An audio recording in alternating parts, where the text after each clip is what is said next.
Hi there. Before we dive into today's episode, I want to ask you an important question.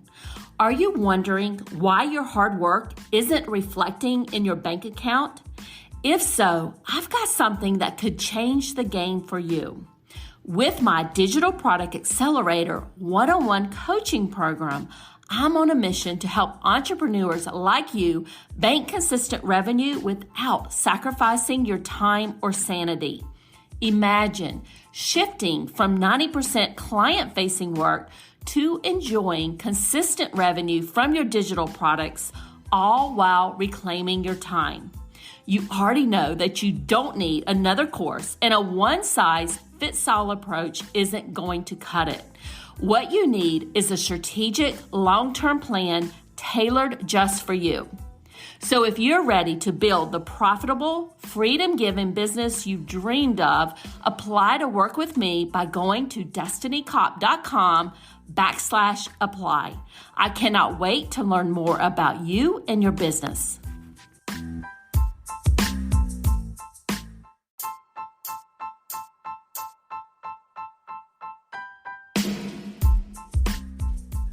Welcome to the Course Creators MBA podcast. I'm your host, Dr. Destiny Kopp, and I help business owners increase their revenue with digital products and automated sales funnels. In this podcast, we tell the stories of ordinary business owners just like you. We talk about their story and how they got started, the challenges they've experienced, and how they overcame them. These are discussions with real people who understand what it's like to own an online course or membership business. Before we begin our show today, I want to let you know that this episode is sponsored by our flagship Course in a Box program, which helps you create your revenue-generating course in less than a week. Course in a Box is available on AppSumo at a special deal, and you can learn more about Course in a Box by visiting the link in the show notes. Let's jump right into our show.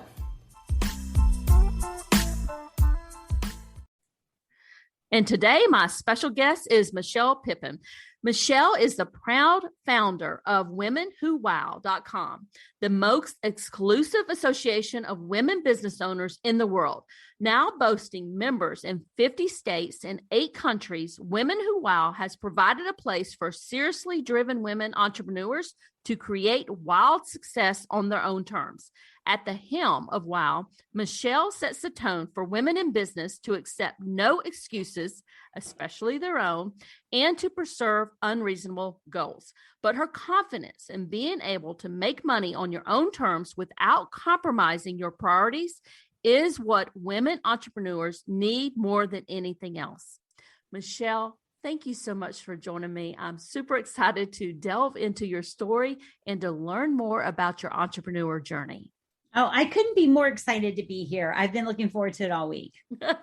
So, Michelle, why don't you jump right in and tell the audience a little bit more about your journey and to how you got to where you are today?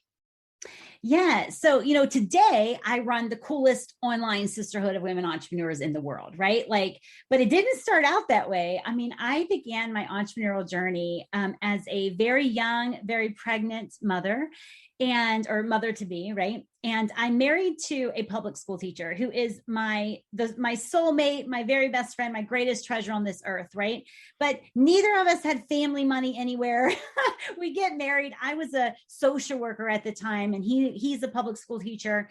And we decided to have a family. And I had this idea that I just wanted to be there for my kids for every little moment, right? So the idea of like a daycare, even a family daycare, it didn't appeal to me. And that's no judgment on anybody who does it another way, right? But I just wanted to be there for every moment. And yet I had to bring in a full-time income. And so when my oldest was born, I actually took $50 out of our savings. And at the time, to give you perspective, we had $213 in savings.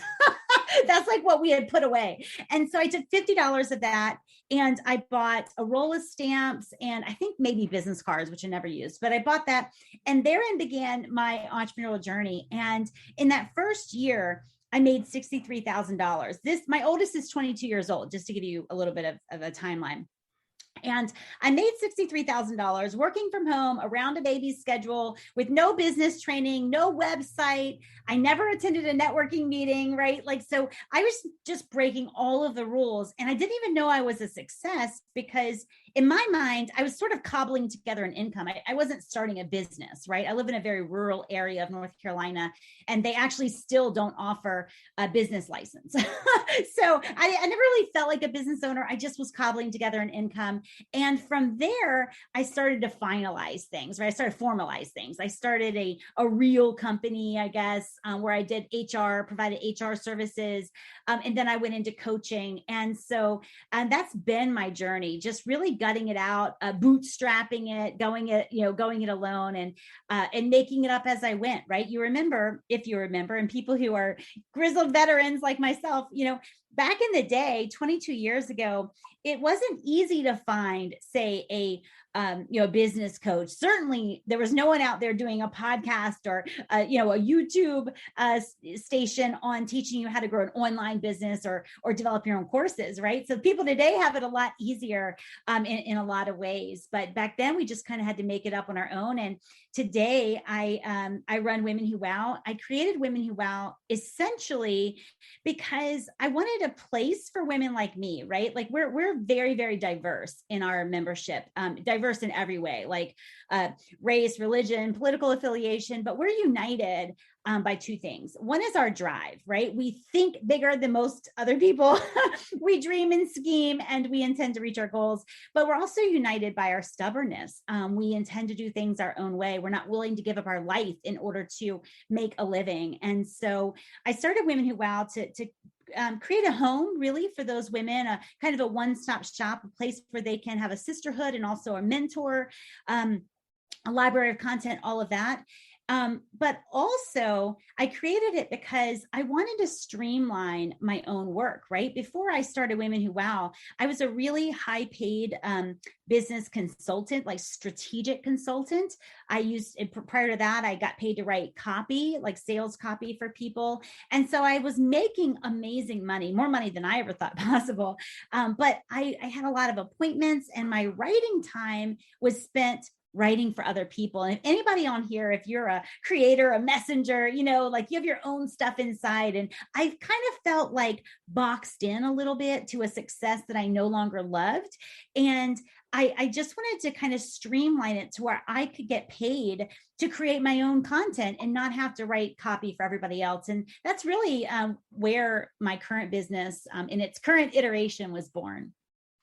So let me ask you this. So 23 approximately years ago, was that in 97 or 98 when you took out those? That would have been 22 years ago. So that would have been in 1999. So you took $50 out of your savings account, which only had $213 in it, yep, and said, I'm going to create this income for myself, yes, and for my family, to support my family. And you started initially, you said, providing like HR services type thing. How did you go out and find clients right then? And what exactly were you? Tell us a little bit more about what you were doing. Oh, yeah. So that first year, I lovingly refer to as my anything for money tour, right? So if I could do it from home around my kids' schedule, and it was like almost legal, then I would do it. And I didn't start the HR business right away. My first year, I literally called myself an at-home secretary because the term virtual assistant hadn't been created yet. So I did everything back then that first year, from writing resumes for people. I wrote water reports for U.S. embassies overseas. A side note to anybody who travels to U.S. embassies overseas, don't drink the water. I basically, I wrote up, I made, created sales letters. I created thank you letters for political campaigns. I mean, literally anything that I could do on a computer back then with mainly fax or sometimes email, printing stuff up and mailing it. That's what I did. How did I get those first clients that first year? I wrote a one-page letter that I printed at my aunt's office using the printer in her office. And I printed that and I mailed it. I had been married not long ago, right? But at this time. And so I had like our wedding list, and I mailed a 1-page letter to anybody who might know me or my parents or my husband and his parents, and essentially said, here's the deal. I am working from home. And if anything can be done on a computer or fax or email or phone, then I can do it. And, but I didn't mail all of the 100 letters out at one time. I mailed them out, and I don't know where I got this idea. It made sense to me. I mailed them out 10 at a time. So I'd mail the first 10, and then I would spend that week connecting with those 10 people, following up on the direct mail piece with a phone call. Hey, did you get my email? Can we talk about what's going on? And that's how I mailed those letters out. I instinctively knew I wouldn't be able to follow up with all 100 at once. So I mailed 10 at a time and called 10, mailed another 10, called 10. And I just started, asking them what they needed done, whether it was personally or their company that they worked for. And so that's how I got those first clients. That's fascinating. It reminds me of just like getting on the phone and just calling people. You don't do that as much today. That's right. So take us through the next 5 years. How did your business evolve from there? Yeah. So the next 5 years, honestly, it probably didn't evolve by that much. I did start curating the work that I did because once I realized like, oh, this work from home thing can work, I was less desperate, right? I had kind of proven the concept to myself. So I started curating the work that I did. I would, I wasn't on the anything for money tour anymore. I would do almost anything for money, essentially, right? But those first 5 years, I can honestly say at that time, then I had 3 kids, right? So my kids are stair steps, and I had 3 kids and they were all at home. I would end up later homeschooling them. So they stayed home. And, but I can tell you, I mean, something I'm not really proud of, but those early years were marked by a constant feeling of, being broke, right? Like a constant thinking about money. Like, I'd wake up in a cold sweat, like thinking about how I was going to pay my student loan bill that month. It was, and it's funny because sometimes we think it's the rich people who think about money all the time. And in my experience, I've had money and I've not had money. It was when I didn't have money that I thought about money all the time. It was, back then I had to wait on paper checks in the mail. And so, and then you had to cash them and they might hold the check or whatever, or God forbid, it might not go through. So, those 5 years, I feel like were marked by some financial insecurity, even though I never made less than $63,000 a year, right? Like it always grew. However, it felt insecure a little bit, right? Like I was always waiting on money. It kind of felt a little bit like feast and famine. And so it was during that probably towards the end of those 5 years that I got super deliberate. And I just, decided that things had to change, that I wasn't willing to live like nervous about money, checking the mail, checking the PO box, all that stuff. And so, but yeah, I mean, I hate to say it, but those first 5 years, and it doesn't have to be that way. If you're in the beginning of your business, you don't have to put in 5 years of like servitude to anxiety and stress. Like I started to learn things that allowed me to do more of what worked to bring money in and to charge higher prices, all that. And I started to let go of things that were just BS in the industry. And it helped me curate my business in a way that led to just more of what I wanted, which is income, impact, and influence. So what changes did you make? And walk and now, fast forward to like 2010, I'm assuming you started using social media and there was just more in the market tools at your disposal. So what did you do differently then? Yeah, to be totally honest, I'm kind of a slow adopter. So I remember my assistant at the time, very, very part-time assistant that, I had hired. She basically begged me to get on Facebook, and I was like super reluctant. Right. So I really didn't use social media. I continued to use direct mail. It's a proven thing. If you look up any like the, Inc. 5000, they're all using direct mail in addition to social media, but I'm very much an analog kind of person. So it wasn't the social media or the new tools that came on board that changed. But honestly, I just decided to think differently about my business. If you remember, when I went into business, it was 22 years ago. And so, you heard rumors maybe of women working from home, but you didn't know anyone personally, right? There were no mentors you could find. If you read articles about women working from home, they were like licking envelopes or something, right? And so I just decided that I would stop looking at my business as like this way where I would be so grateful to make ends meet, right? Like, and I was always grateful to be able to make money on my own terms, even though I didn't feel like it was enough money or it wasn't secure enough or whatever. But there was a moment that I just decided I would stop thinking in terms of making ends meet, that I decided to go for more, right? To ignore the rules, do it my own way, and just push forward, right? And a big part of that was admitting what I really wanted and was going after. Like, so when I grew up on a little farmette, and I'm from a family, my granddad, on my grandparents on both sides were sharecroppers. I grew up in a very working class environment. Work is noble where I come from, right? Like, and for my kids too. My kids are now will be 19 this summer, but 18, 20, and 22. And people say like, how do you get your kids to work like this? And I'm like, well, it ain't multiple choice in my house, right? Work is noble. But I grew up in a way where hard work was noble. And so to be a young mother and to be thinking big, like I wanted to go national at the time, never intended to go international. And I really I still don't hold that out as a goal, but like it just kind of happened. People move different places or whatever. But, I started to think in terms of what I really wanted, which was national influence. I wanted to change the way women viewed work. I wanted to empower women to make a living in a way that made them proud and also allowed them to be the mother and wives that they wanted to be. Like I just started embracing what I really wanted. And then I went after it as if my life depended on it, which it kind of did, right? Like I don't want to die with my music still in me. I know that I'm given this one life. I'm 44 years old as we're recording this.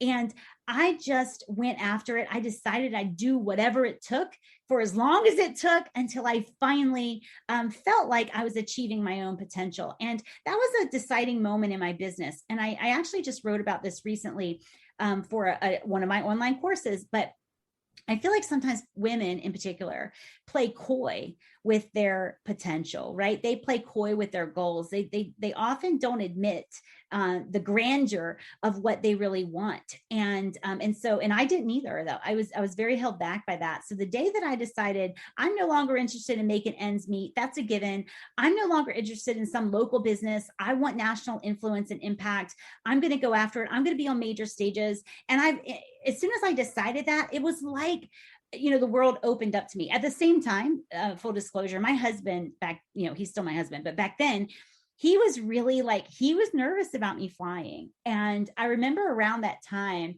he picked up one of my business books by Dan Kennedy.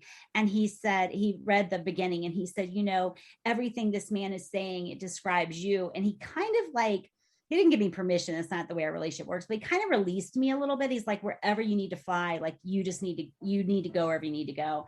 And it was funny because as I decided what I wanted, everything started falling in line. And I've had like Gary Vaynerchuk, come and speak at my events. I've shared the stage with Susie Orman and, and tons of other big names. Right. And it just sort of happened when I stopped playing coy and started admitting what I really wanted. And what year was that, Michelle? That was right around, I would say 2008. My business started really taking off, my business coaching and copywriting business, because all of a sudden my $50 investment in business seemed really attractive, because in 2008 people's credit dried up, right? If you remember the recession. And so my kind of bare bones bootstrapping thing became really attractive. So my business really took off then. And I would say around 2009, 2010 is when I really started holding events in different cities around the country.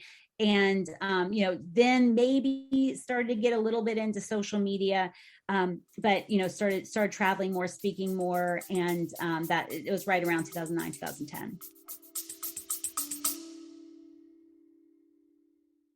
Hey there, Destiny here, and I'm the host of the Creators MBA podcast.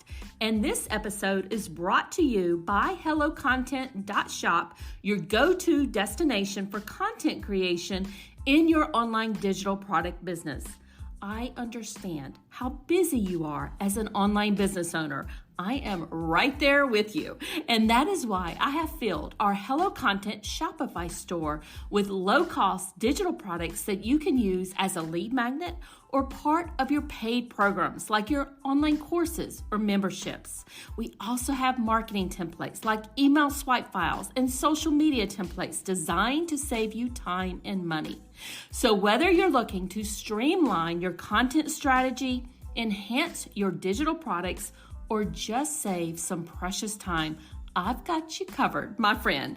Now visit the HelloContent.shop today and take the first step towards effortless content creation. So walk us through, obviously, so that's been about 12 years ago or getting close to it. So walk us through what changes happened in your business after that. I know now you have online courses that you offer. Walk us through when you decided or why you decided to add that to your portfolio and kind of the rationale behind that.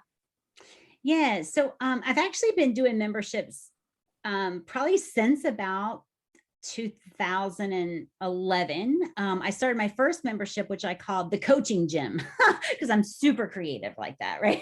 So I called it the coaching gym. And the benefits were you got to call in and talk with me twice a month, and you reported in via e-coaching, via email once a week. And the tools I used were email and a Magic Jack phone. If you remember, like it was like a little jack that you plugged into the wall. And so I would plug in a phone to that jack during call-in hours. And the way it worked, nobody had appointment setting software back then, or at least I didn't know about it. So people would call in, and if it was busy, they'd call back. That was the whole system. But honestly, it was, I think, $97 a month. It was grossing about $10,000 a month every month. And so it was quite a successful little membership I had, just very, very basic back then. And so I just decided that at the time, so between 2009 and maybe 2012, I was traveling a lot for me. For me, that was like once a month. And sometimes I would have a month where I traveled twice. And I honestly am a homebody. I'm like a step above a recluse, right? I love my home. I love my family. I love my dogs. I love my office. So I was feeling kind of like I was becoming ankle chained to a success I didn't love. I didn't love it looked glamorous and it looked fancy. And to be totally frank, I mean, that did grow my brand, but I didn't enjoy it. And so I decided that I would just replace all of that travel and speaking on other people's stages with having my own events, like continuing to do my own events, smaller, more intensive and more expensive mastermind kind of live events and digital programs. And it was just another iteration, like, from the very beginning, that first year when I was on the Anything for Money tour, to where I started curating a little bit more about the work that I did, right? Not taking on any kind of job, to where the HR business came in. I've always been curating what I do, how I make a living. And I feel like it's an ongoing process, the same way we work on ourselves, right? It's like, as I get new ideas or inspiration, or, like right now I'm an empty nester. And so my life looks different. So my hours change a little bit. And my husband's a teacher. So he's been home since March of 2020. So we're both working from home. We're living our best life ever. But it's just been a constant process. And I encourage people always to don't get locked in to even like what you said you were going to create. As new options present themselves to you, really follow that blueprint that you have inside, follow your inspiration, because that's the only way to create a business that's a perfect fit for you. So you talked about the membership that you had, the coaching gym, and then how you transitioned to kind of doing also your own events. What are your products and services look like today, now that you're an empty nester, all the kids are out of the house and hopefully at college, and maybe even your husband's going back soon?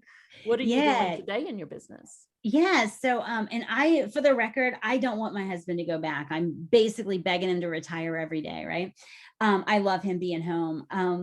And so, yeah. So what do they look like today? So the core of my business is the Women Who Wow membership. And so that is really like, I call it a container membership, right? So people join, they either pay quarterly or they pay annually.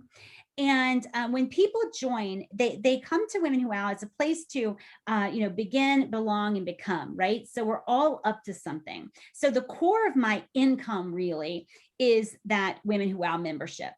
I also have a higher level mentorship program called Women on a Mission. And so those are for women who, are after that national and international success. They are interested in national media, like that kind, like they're just at a different, they're at that moment where they're like, this is going to happen. It's going to happen. Right. So they kind of hop out of Women Who Wow membership and into more of a direct mentorship with me. All along, though, I feel like I want to share this with you guys because I've created a way that I feel like is so incredible to make money. So within membership, I do weekly trainings, right? So that's one of the benefits of membership. Well, a while back, I decided, like, why am I creating like weekly trainings for my members and then like outside online courses for other people? So I started to do what I call intensives within membership. So as an example, our last intensive, we just wrapped up the end of April, was it was called like for women who are called to more, right? And so it has a bunch of different trainings and a monthly, one of the member benefits is the entrepreneurial espresso. It's served up hot and fresh every morning. It goes out via email.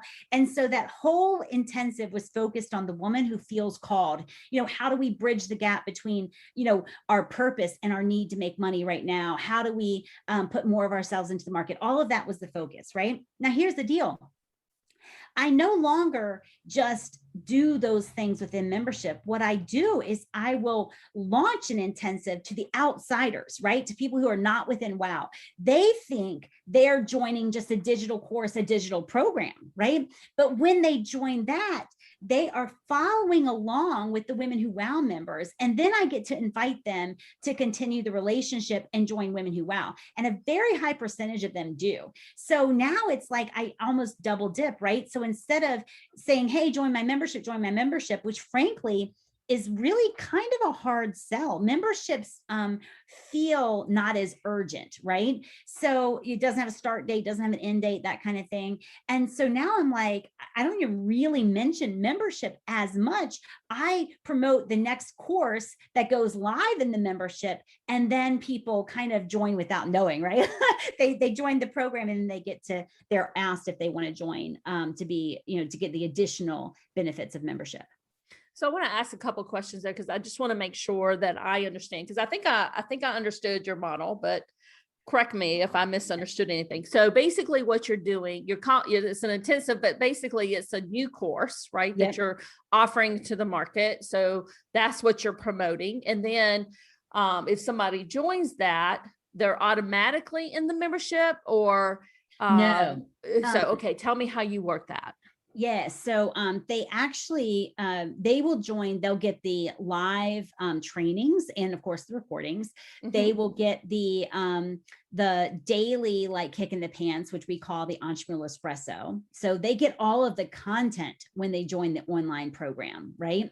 But they could upgrade and get all the additional benefits of membership, right? So they'll let's say they buy the course for $247, right? They buy the online course, and that is an amazing deal. They get the content, they get the live Q&A, they get the daily kick in the pants, they get all of that.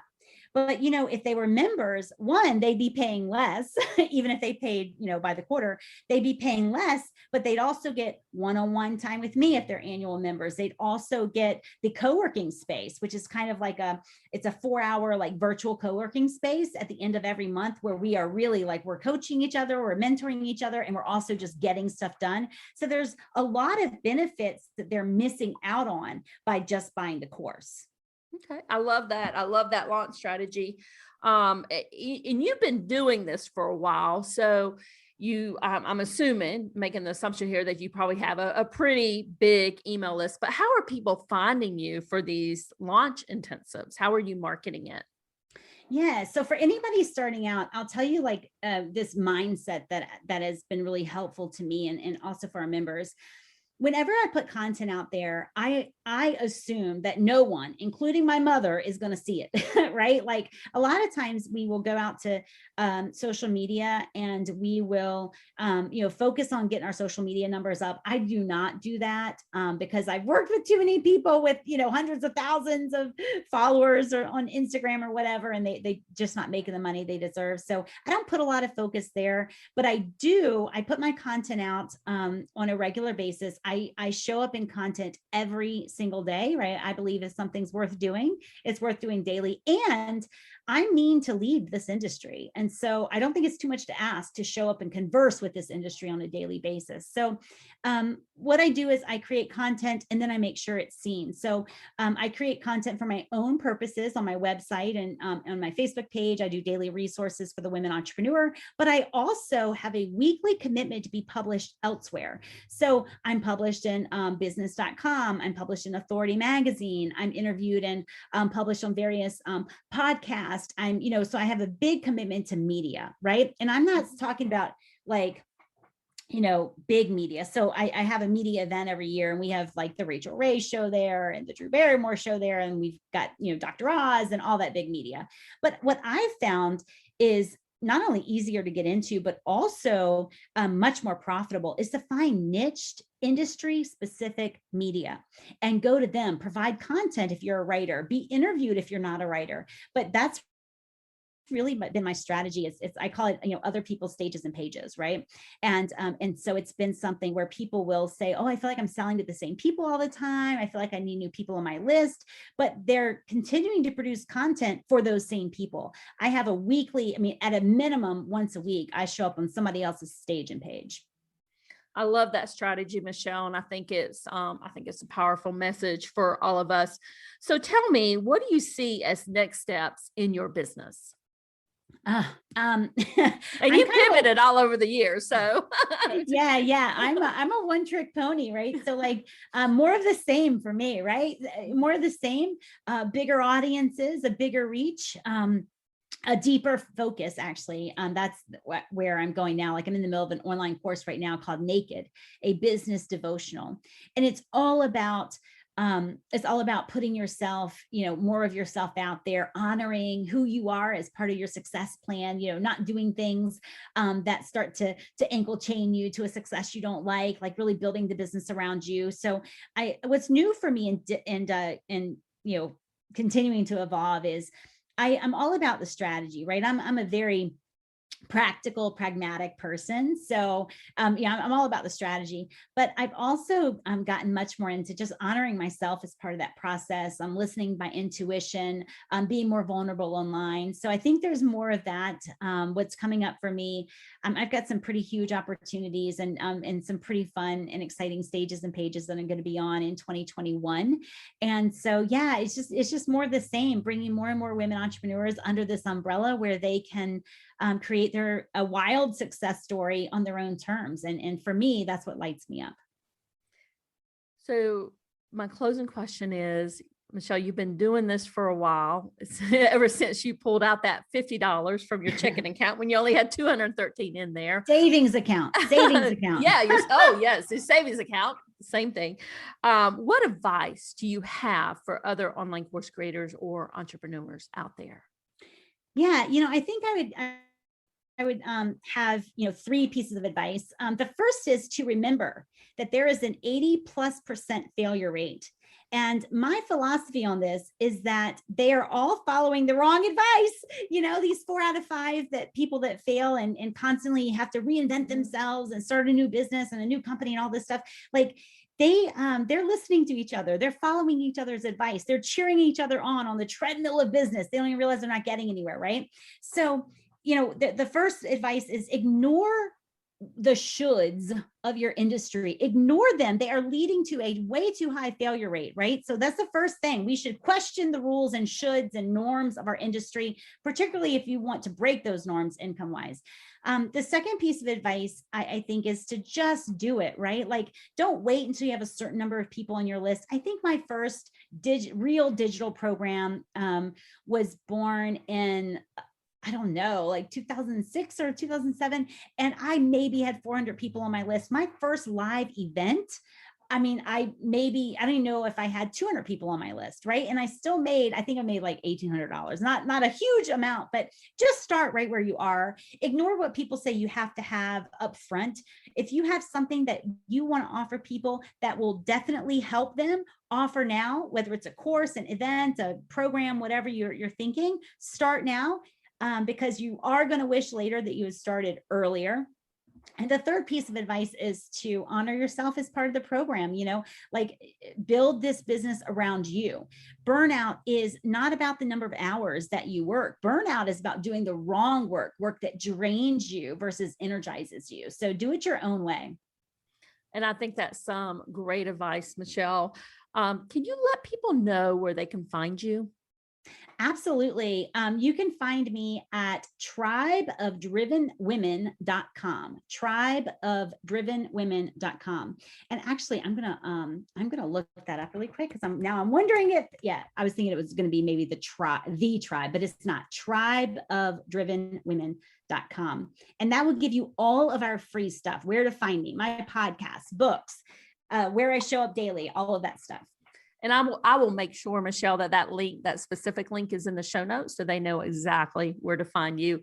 And thank you so much for joining me today. I loved hearing about your story and, the kind of the twists and the turns and the different things that you've done all over the years. And I know a lot of people can appreciate and relate to what you've gone through. Awesome. Thank you for having me. It was so amazing. Thank you. Thank you so much for joining us today. I hope you enjoyed this episode. If you love the show, we'd appreciate a review on Apple Podcasts or your favorite podcast platform, and show us some love there. Have a great rest of your day, and bye for now.